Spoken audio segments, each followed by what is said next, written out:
This video walks through the 7 levels of tanks, starting with simple early designs and ending with the most advanced armored vehicles in the world. Level 1. Early armored boxes. Level 1 covers the first tanks of the First World War. These machines look primitive now, but they changed warfare in a way few inventions have. The British Mark I, Mark IV, and French Schneider K1 represent this tier. They were slow, loud, and mechanically fragile. Their tracks were long because they had to cross trenches. Their armor was enough to stop rifle fire, but not much else. Their interiors were cramped and overheated. Crews often fought exhaustion as much as the enemy. The weapons were basic. Early British tanks carried a mix of cannons and machine guns. The French had short-barreled guns that fired low-velocity shells. There were no stabilizers or fire control systems. Aiming relied on the driver positioning the tank in roughly the right direction. Despite these shortcomings, Level 1 tanks broke the stalemate of trench warfare. Infantry could advance behind them. They created safe lanes through barbed wire. Crews learned quickly that even limited armor and firepower could shift momentum when used well. These tanks were inconsistent and unreliable, but they proved that armored vehicles had a place on the battlefield. They set everything in motion. Level 2. Interwar and early World War II, mobility Level 2 tanks appeared in the 1930s and early 1940s. They were lighter, faster, and more numerous than Level 1 designs. They introduced real mobility. Many armies believed speed mattered more than armor or firepower at this stage. Examples include the Soviet BT series, the German Panzer I and II, the British cruiser tanks, and early American designs like the M2. Most of these vehicles carried machine guns or small cannons. Their armor was thin, their engines were modest, their radios were unreliable or missing entirely. The primary purpose of Level 2 tanks was reconnaissance, flanking, and supporting infantry.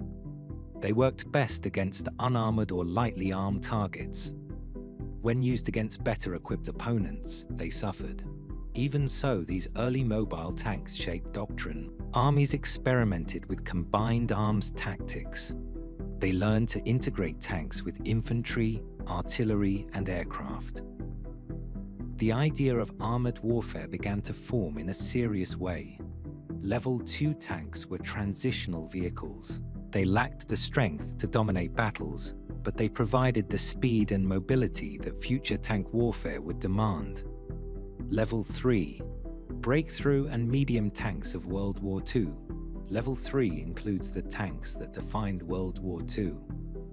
These are the vehicles most people picture when they hear the word tank. They balanced firepower, armor, and mobility in a way earlier vehicles could not. The T-34, M4 Sherman, Panzer III, and Panzer IV belong here. Each of these machines influenced the course of the war. The T-34 is often considered the most impactful. Its sloped armor improved protection without adding excessive weight. Its wide tracks handled mud and snow well. Its engine was reliable. It carried a gun that was strong for its time. The Sherman was not the heaviest tank, but it was reliable and capable.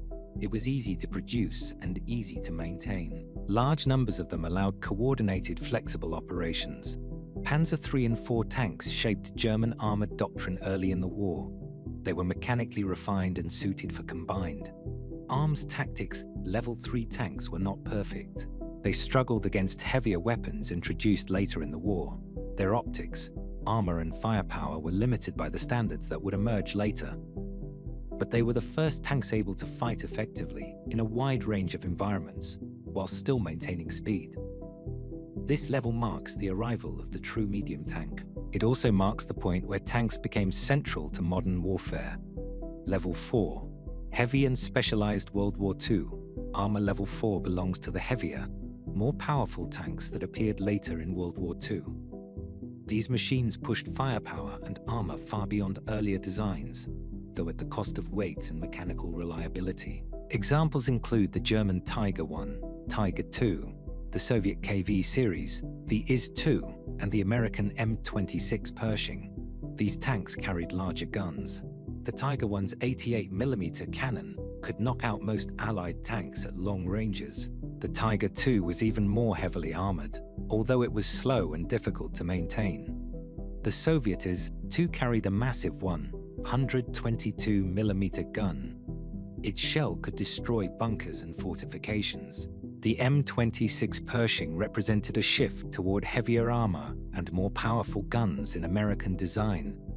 These tanks introduced new ideas. Sloped armor became more common. Larger turrets allowed bigger weapons. Optics improved. Survivability increased. Level 4 tanks demonstrated the limits of brute force. Their weight caused mechanical failures. They consumed fuel at extreme rates. They were expensive to build.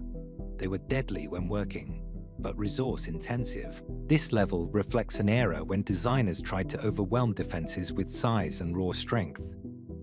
It worked in some situations, but exposed the need for balance in future tanks. Level 5. Cold War main battle tanks. Level 5 represents the creation of the main battle tank. The concept replaced the distinction between light, medium, and heavy tanks. Instead of multiple categories, militaries focused on one versatile platform that could fill many roles. The Soviet T-55, T-62, and T-72 sit in this tier, along with NATO designs like the British Centurion, the German Leopard 1, and the American M60. These tanks introduced smoothbore guns, improved optics, and stabilized weapons that could fire while moving. They carried more modern armor. Many had early fire control computers. Their engines were stronger and more reliable than earlier generations. The T-55 became one of the most produced tanks in history. It was simple, rugged, and effective. The Centurion was respected for its gun and armor. The Leopard 1 focused on speed and accuracy rather than heavy protection. The M60 offered steady improvements to American tank design and saw service for decades. Level 5 tanks formed the backbone of Cold War armored forces. They could engage other tanks, support infantry, and repel attacks. They were not as advanced as the tanks that came later, but they created the foundation for modern armored warfare. This level marks the point where tanks became integrated networked assets, rather than independent weapons. Their success depended on coordination with artillery, infantry, and aircraft. Level 6. Modern main battle tanks. Level 6 includes the tanks that dominate current battlefields.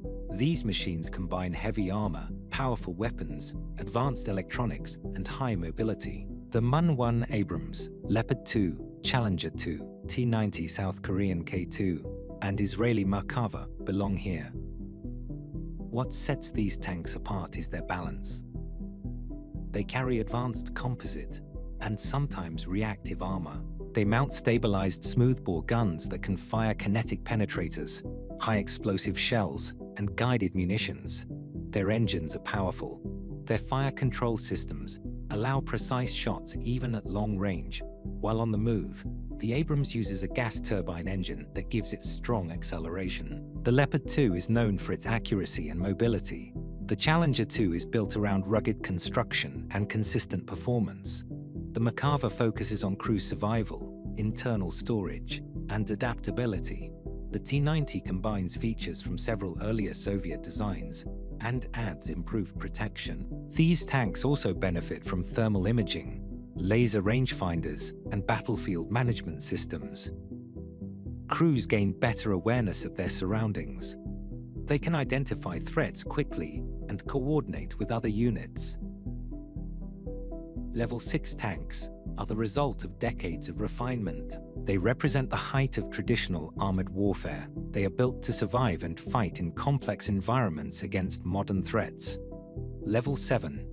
Next generation and networked tanks. The final level focuses on tanks that are entering development or early deployment. These machines incorporate new materials, automation, sensors, and communication systems. They are designed for battlefields where drones, missiles, and electronic warfare dominate. Examples include the Russian T-14 Armata, the American XM-30 program concepts, South Korea's K-3 development path, and European projects like the MGC's platform. These tanks reduce crew size, by placing operators in an armored capsule. Some versions remove the crew from the turret entirely. Many include active protection systems that detect and intercept incoming missiles. The Israeli trophy system is already in use on some Level 6 tanks, but Level 7 integrates this concept at the design stage. Next-generation tanks link with drones and unmanned ground vehicles. They can share real-time targeting data with other assets. Some designs allow remote or fully autonomous operation. This reduces risk for crews and expands the roles a tank can perform. Weight distribution is changing as well. Instead of relying solely on heavy armor, designers supplement armor with sensors, automation, and electronic protection. The tank of the future will not only survive hits, it will avoid them entirely or neutralize threats before impact. Level 7 tanks represent a shift toward a connected battlefield where information and reaction speed matter as much as armor thickness. They are not simply upgrades of older designs. They are a step toward a new type of armored warfare.